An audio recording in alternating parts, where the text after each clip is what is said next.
First Contact and the Cosmic Dilemma. The night sky above the Arecibo Observatory in Puerto Rico was ablaze with stars, a glittering tapestry that had long captivated humanity's imagination. Dr. Elena Rodriguez, lead astronomer at the facility, stared at her computer screen with a mixture of disbelief and excitement. The data streaming in from the massive radio telescope was unlike anything she had ever seen before. "This can't be right," she muttered, running a hand through her disheveled hair. "Carlos, come take a look at this." Her colleague, Dr. Carlos Mendez, hurried over, his eyes widening as he scanned the readouts. Is that what I think it is?" Elena nodded, her voice barely above a whisper. "It's a signal, and it's definitely not from Earth."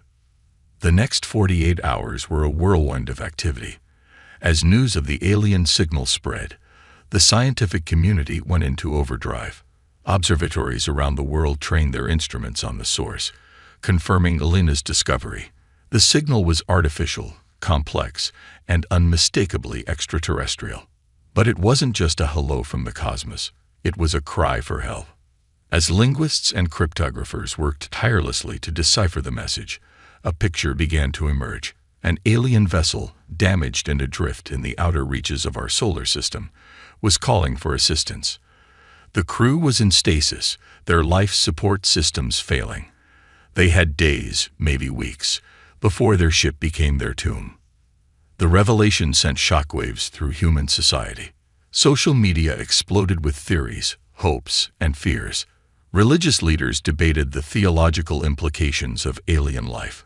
Governments convened emergency sessions to discuss the unprecedented situation. In New York, the United Nations General Assembly gathered for an extraordinary meeting. The chamber buzzed with tension as representatives from every nation on Earth grappled with the monumental decision before them. Secretary General Amina Kadim took the podium, her voice steady despite the weight of the moment. "Distinguished delegates, we face a choice that will define our species for generations to come. Do we turn our backs on those in need simply because they come from beyond our world? Or do we extend the hand of friendship and aid, proving that humanity's compassion knows no bounds?" The debate raged for hours. Some nations advocated caution, warning of the potential dangers of alien contact. Others saw an opportunity for unprecedented scientific and cultural exchange. As the arguments flew back and forth, a young delegate from a small island nation stood up. "My people," she said, her voice clear and resolute, "have a saying. The ocean that separates us is the same ocean that connects us. Today, we learn that the vastness of space is no different. It both separates and connects us to our cosmic neighbors. We have been given a chance to prove that humanity's greatest strength is not our technology or our weapons, but our capacity for empathy and our drive to help others, no matter how different they may be." Her words struck a chord. One by one, nations began to voice their support for a rescue mission. It wouldn't be easy. Humanity had never attempted anything close to interstellar travel. But the challenge only seemed to fuel their determination. As the vote was tallied, the result was clear. Earth would answer the call. The next few months saw an unprecedented global collaboration. Space agencies pooled their resources and expertise. Private companies offered cutting-edge technologies. The best minds in every field came together, working around the clock to design and build humanity's first true starship. They called it the Prometheus, after the mythical titan who gave fire to humanity.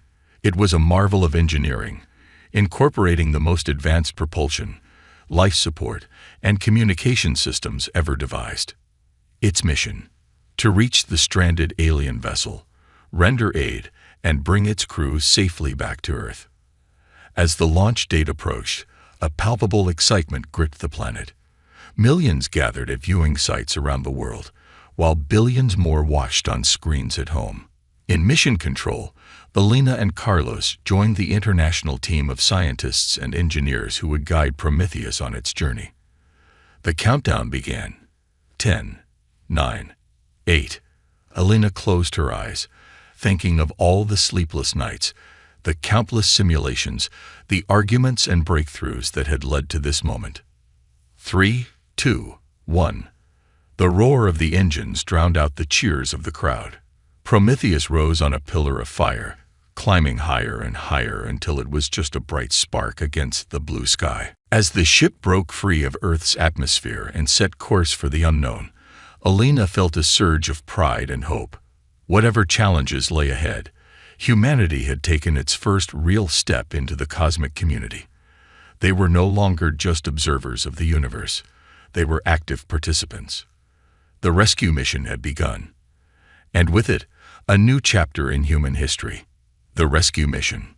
The Prometheus cut through the inky blackness of space, its revolutionary engines propelling it faster than any human-made object had ever traveled before. Inside the ship, the crew of 12, a carefully selected team of astronauts, scientists, and engineers from around the world, worked tirelessly to maintain their course and prepare for the unprecedented encounter that lay ahead.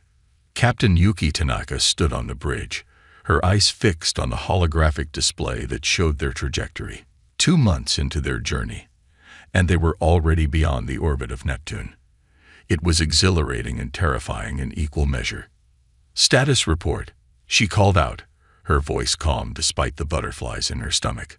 "All systems nominal, Captain," replied Dr. Adebayo Okafor, the ship's chief engineer. "The fusion drive is performing beyond our highest expectations.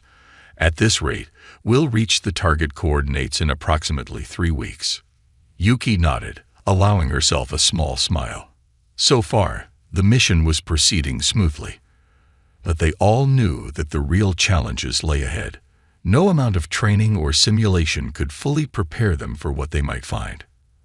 As the days passed, the crew settled into a routine of system checks, data analysis, and rigorous physical exercise to combat the effects of long-term space travel. They also spent hours studying the alien signal, trying to glean any additional information that might help them with the rescue. Dr. Li Ming, the team's Sinolinguist, had made significant progress in decoding the alien language. "It's fascinating," she explained during one of their daily briefings. "Their communication system is based on complex harmonics. Each word is actually a chord composed of multiple frequencies. It's like they're singing their language." The crew listened, captivated, as Li played a segment of the translated distress call. The alien voice was hauntingly beautiful, a melody of desperation and hope that transcended the barriers of species and culture. As they approached their destination, excitement and tension aboard the Prometheus reached a fever pitch. Finally, after what seemed like an eternity of staring at empty space, a tiny speck appeared on their long-range sensors. "Contact," shouted Lieutenant Sarah Chen from her station at the sensor array. "Visual confirmation of the alien vessel at bearing 045 by 012. The bridge erupted in a flurry of activity as the crew scrambled to their stations. On the main view screen, the alien ship slowly came into focus. It was unlike anything they had ever seen. A graceful, organic-looking structure that seemed to flow and curve in impossible ways. But even from a distance, they could see signs of damage. One section of the ship was clearly ruptured, with debris floating around it in a glittering cloud. "Life signs?" Yuki asked, her voice tense. Dr. Fatima Al-Rashid, the mission's xenobiologist, studied her readings intently. "It's hard to say for certain, given how little we know about their physiology. But I'm detecting low-level energy signatures consistent with some form of stasis technology. If I had to guess, I'd say the crew is still alive, but their systems are critically low on power." Yuki took a deep breath. This was the moment they had trained for. "All right, people. Let's do what we came here to do." Dr. Okafor, begin docking procedures. Dr. Al-Rashid, prepare the medical bay for possible alien physiology. Everyone else, you know your jobs. Let's bring these people home. The next few hours were a blur of careful maneuvering and tense calculations. Docking with an alien vessel of unknown design was no easy task, but the crew of the Prometheus rose to the challenge. With a series of gentle thrusts and counter-thrusts, they slowly closed the distance. Finally, with a soft shudder that ran through both ships, contact was made. Airlocks aligned, and atmospheric pressure equalized. Yuki led the boarding party herself, along with Dr. Al-Rashid, Dr. Okafor, and Security Officer Jack Thompson. As the airlock cycled open, they found themselves facing a curved corridor bathed in a soft, pulsating light. "Remember," Yuki said, her voice slightly distorted through her helmet's comm system, "we're here as friends and rescuers. Stay alert, but non-threatening." They moved cautiously through the alien ship, marveling at the strange architecture and pulsing bioluminescent surfaces. Everything seemed to be alive in some way, responding to their presence with subtle shifts in color and light. Following the energy readings, they soon found themselves in what appeared to be the ship's main control center. And there, suspended in glowing pods that lined the walls, were the aliens themselves. The sight took their breath away. The beings were vaguely humanoid, but with elongated limbs and iridescent skin that shimmered with complex patterns. Their faces were delicate, with large, almond-shaped eyes currently closed in stasis sleep. "Incredible," Dr. Al-Rashid whispered, running her scanner over the nearest pod. "They're alive, but their life support is critical. We need to get them to Prometheus immediately." What followed was a grueling process of carefully disconnecting the stasis pods and transporting them back to the human ship. It took hours of delicate work, with the entire crew pitching in to help. As the last pod was secured in Prometheus's medical bay, a cheer went up among the crew. They had done it. Against all odds, they had crossed the vast emptiness of space and saved a group of beings they had never met, from a civilization they knew nothing about. But their journey was far from over. Now they faced the daunting task of reviving the aliens, learning to communicate with them, and beginning the long voyage back to Earth. And looming over it all was the question that burned in everyone's mind. How would humanity react when they finally came face to face with living proof that we are not alone in the universe? As Yuki looked around at her tired but triumphant crew, she felt a swell of pride. Whatever challenges lay ahead, they would face them together as representatives not just of their respective nations, but of all humanity. The rescue mission had been a success. The real adventure was just beginning. Unexpected talents. The journey back to Earth aboard the Prometheus was a delicate balancing act of scientific discovery, cultural exchange, and crisis management. As the alien guests, who called themselves the Harmonians, slowly awakened from stasis, the human crew found themselves facing challenges they had never imagined. Dr. Fatima Al-Rashid worked tirelessly in the medical bay, monitoring the Harmonians' vital signs and helping them adjust to their new environment. The aliens' biology was fascinatingly different from humanity's. They breathed a mixture of gases that was subtly different from Earth's atmosphere, and their circulatory system relied on a copper-based compound rather than iron-based hemoglobin. Meanwhile, Dr. Li Ming threw herself into the task of establishing meaningful communication. The breakthrough came when she realized that the Harmonians' language wasn't just based on sound, but on a complex interplay of harmonics and bioluminescent patterns on their skin. "It's not just what they say," she explained excitedly to Captain Tanaka. "It's how they resonate. Their entire bodies are instruments of communication." As the language barrier slowly crumbled, the crew of the Prometheus began to learn the full story of their new friends. The Harmonians were part of a long-range exploration mission, seeking out new forms of life and expanding their understanding of the cosmos. An unexpected solar flare had damaged their ship's systems, leaving them stranded and in danger of being lost forever, until humanity answered their call. But it was Dr. Adebayo Okafor who made the most surprising discovery. As he worked alongside the Harmonian engineers to repair their ship, he found himself understanding their technology with an ease that shocked everyone, including the Harmonians themselves. "It's incredible," he said, his eyes shining with excitement as he explained to the rest of the crew. "Their tech is based on principles we've only theorized about: quantum entanglement, zero-point energy manipulation, even rudimentary space-time warping.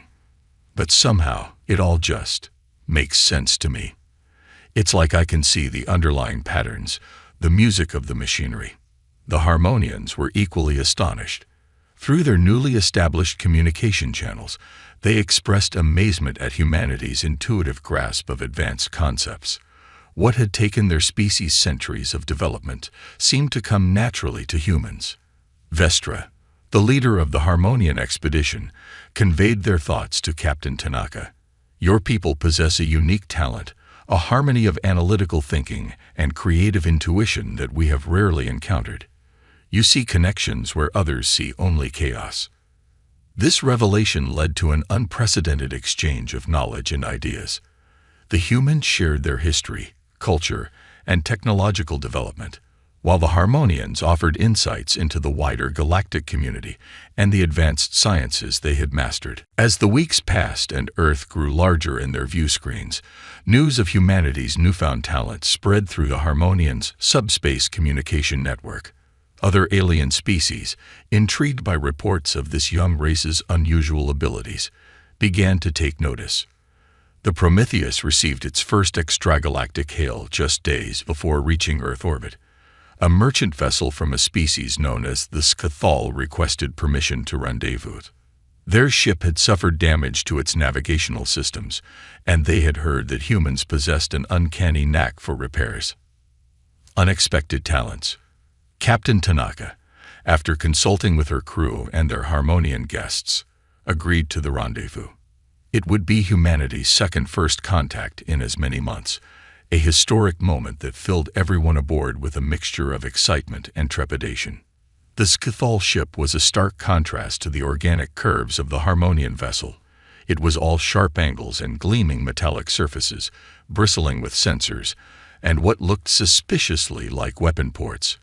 But the aliens themselves, when they came aboard, were surprisingly small and delicate-looking, with 4 arms and large, compound eyes that reflected the light in rainbow patterns. Dr. Okafor, along with a team of engineers from both human and Harmonian crews, set to work on the Scathol ship. What they found amazed them all. The navigational system was based on technology even the Harmonians considered theoretical, a quantum positioning array that could plot a course through the complex gravitational fields of the galaxy with pinpoint accuracy. Yet, as before, the human engineers found themselves grasping the underlying principles with surprising speed. Within hours, they had not only repaired the damage, but had suggested several improvements that left the Scathol engineers speechless with admiration. How is this possible? The Scathol captain asked, his translator struggling to convey the mix of awe and confusion in his harmonics. Your species is so young, yet you understand our most advanced systems as if you had designed them yourselves. Dr. Li Ming, who had been observing the proceedings, offered a theory. Perhaps it's because we are young, she suggested. We haven't had time to become set in our ways of thinking. We're still flexible, still able to see connections that older civilizations might overlook. The idea sparked a lively debate among all 3 species.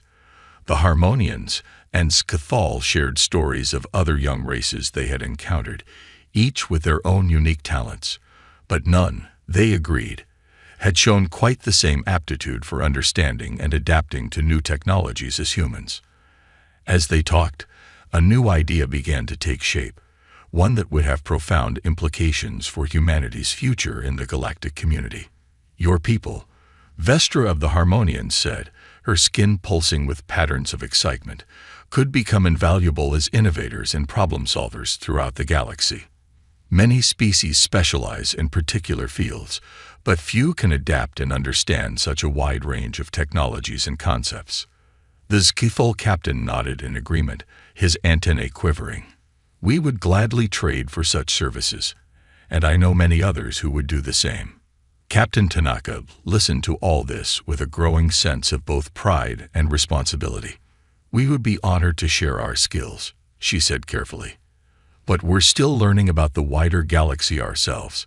We'll need time to understand our place in this new community. As the Prometheus finally entered Earth orbit, The crew realized that they were bringing back far more than they had ever imagined.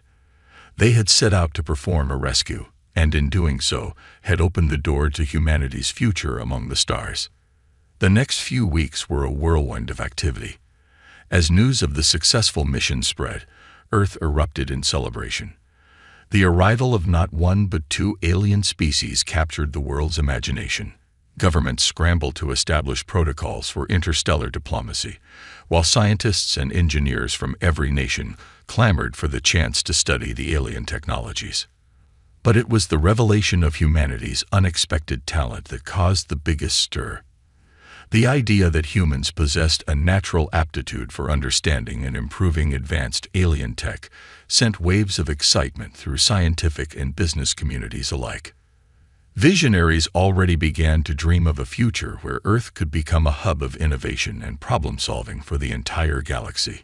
Yet with this exciting prospect came new challenges. How would this newfound role affect Earth's societies and economies?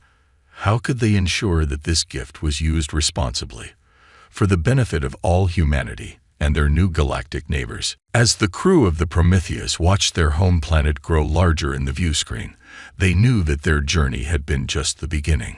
Humanity stood on the threshold of a new era, full of possibility and fraught with challenge. But if their mission had proved anything, it was that humans were capable of rising to even the most daunting tasks. The universe, it seemed, had called, and humanity had answered in a way no one could have predicted. The Galactic Hub. 5 years after the return of the Prometheus, Earth had transformed in ways that would have been unimaginable half a decade earlier.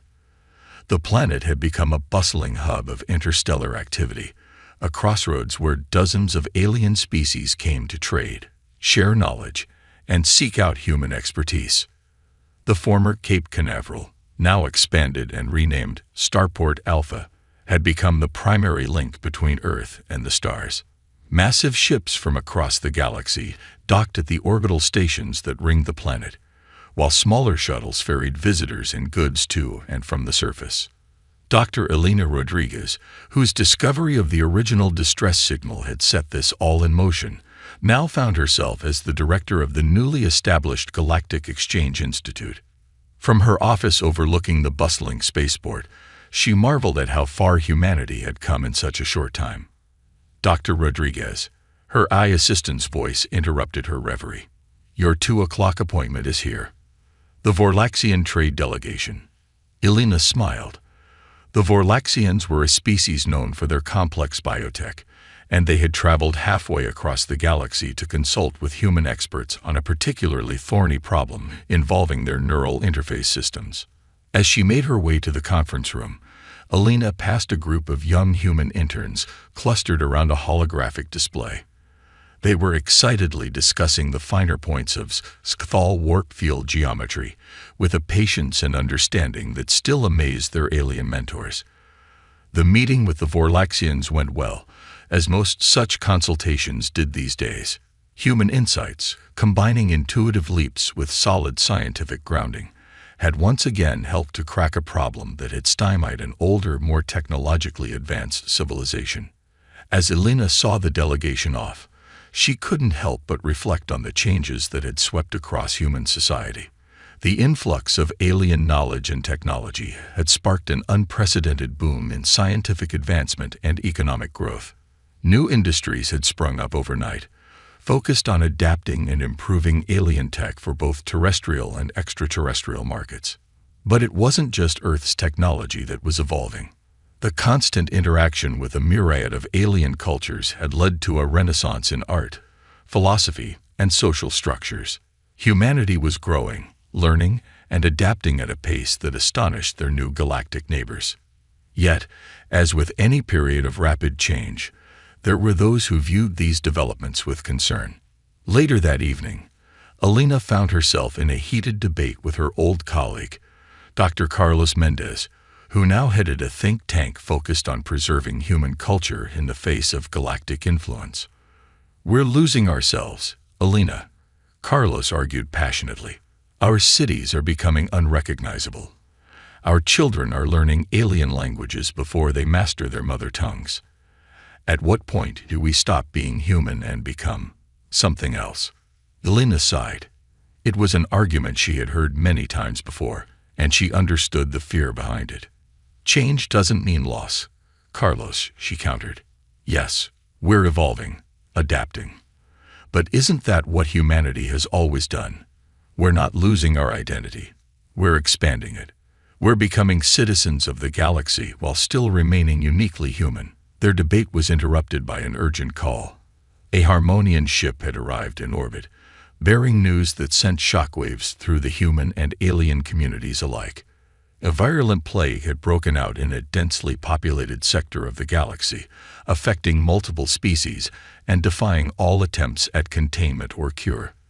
The Galactic Council, a loose federation of advanced civilizations, was calling for aid from all quarters, and they were particularly interested in what the innovative humans might bring to the table. As news of the crisis spread, Alina watched the reactions ripple through the spaceport. There was fear, certainly. Fear of the unknown, fear of the scale of the disaster. But there was something else too. A determination, a sense of purpose that seemed to straighten spines and set jaws. This, Alina realized, was the moment that would define humanity's place in the galactic community. This was their chance to prove that they were more than just clever problem solvers, more than just a convenient pit stop for passing ships. This was humanity's opportunity to show that their greatest strength lay not just in their adaptability or their intuitive grasp of technology, but in their compassion, their willingness to help others even at great risk to themselves. As governments and scientific institutions around the world mobilized to respond to the crisis, Alina felt a surge of pride in her species. Yes, humanity had changed, had grown in ways that might have seemed alien just a few years ago. But at their core, they were still the same beings who had heard a cry for help from the stars and had not hesitated to answer. The next few weeks would be crucial. The eyes of the galaxy were upon them. And humanity, with all its flaws and all its potential, was ready to rise to the challenge. As she looked out over the bustling spaceport, where humans and aliens worked side by side in common purpose, Alina allowed herself a small smile. Whatever the outcome of this crisis, she knew one thing for certain. Humanity's journey among the stars was only just beginning. Humanity's place in the stars. The galactic plague crisis had pushed humanity to its limits, forcing them to draw upon every ounce of creativity, compassion, and courage they possessed. For months, the best minds from Earth worked tirelessly alongside their alien counterparts, searching for a solution to the devastating outbreak that threatened to destabilize entire sectors of the galaxy. Dr. Fatima Al-Rashid, who had once helped revive the Harmonians aboard the Prometheus, now found herself leading a diverse team of human and alien scientists at the forefront of the battle against the plague. Their lab, a state-of-the-art facility that blended technologies from a dozen different species, hummed with activity day and night. "We're close," Fatima muttered, her eyes red-rimmed from lack of sleep as she pored over the latest test results. "The answer is here. I can feel it. We just need to look at it from the right angle." Beside her, Zix, a Cathal virologist, chittered in agreement. "Your human intuition has led us down paths we would never have considered," he said, his translator conveying a tone of admiration. "But time is running out. The plague has already reached the Orcs cluster." Fatima nodded grimly.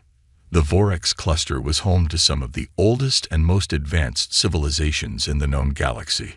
If they fell, the consequences would be unthinkable.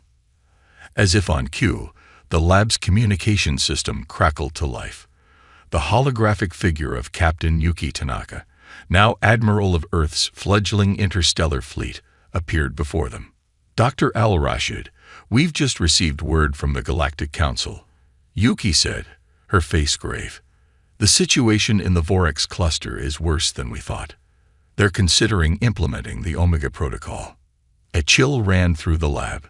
The Omega Protocol was a last resort measure involving the complete quarantine and isolation of affected sectors, essentially abandoning billions of sentient beings to their fate to prevent the further spread of the plague. Fatima felt a surge of determination. "We can't let that happen, Admiral. We're close to a breakthrough. We just need a little more time." Yuki nodded.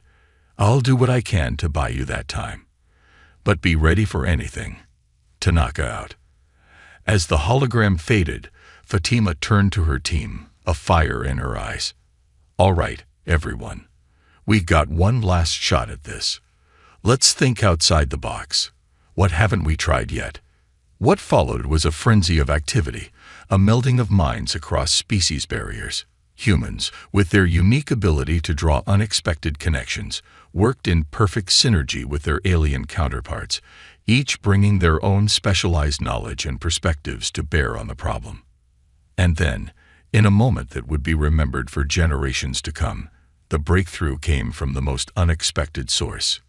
Elia, a young human intern who had been tasked with organizing the vast amounts of data the team had accumulated, burst into the main lab, her eyes wide with excitement. "Dr. Al-Rashid, I think I've found something." She quickly pulled up a holographic display, her fingers flying over the controls.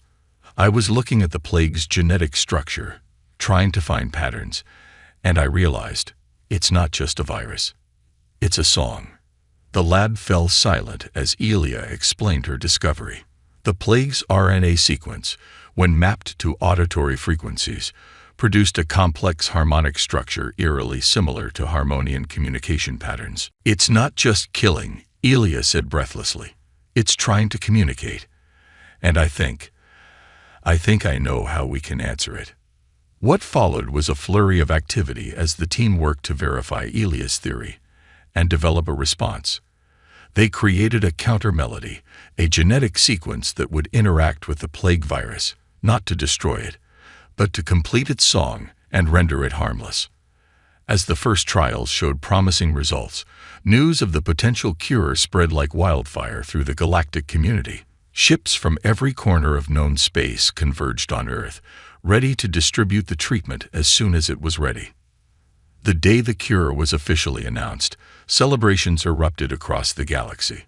On countless worlds, beings of all shapes and sizes looked to the skies and gave thanks to the young brash species that had heard the music in the midst of chaos and had found a way to bring harmony out of discord.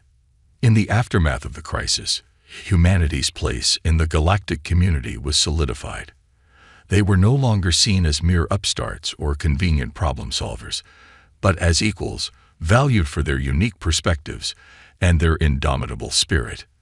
Earth, once a lonely blue marble on the edge of an uncharted galaxy, had become a shining beacon of hope and innovation.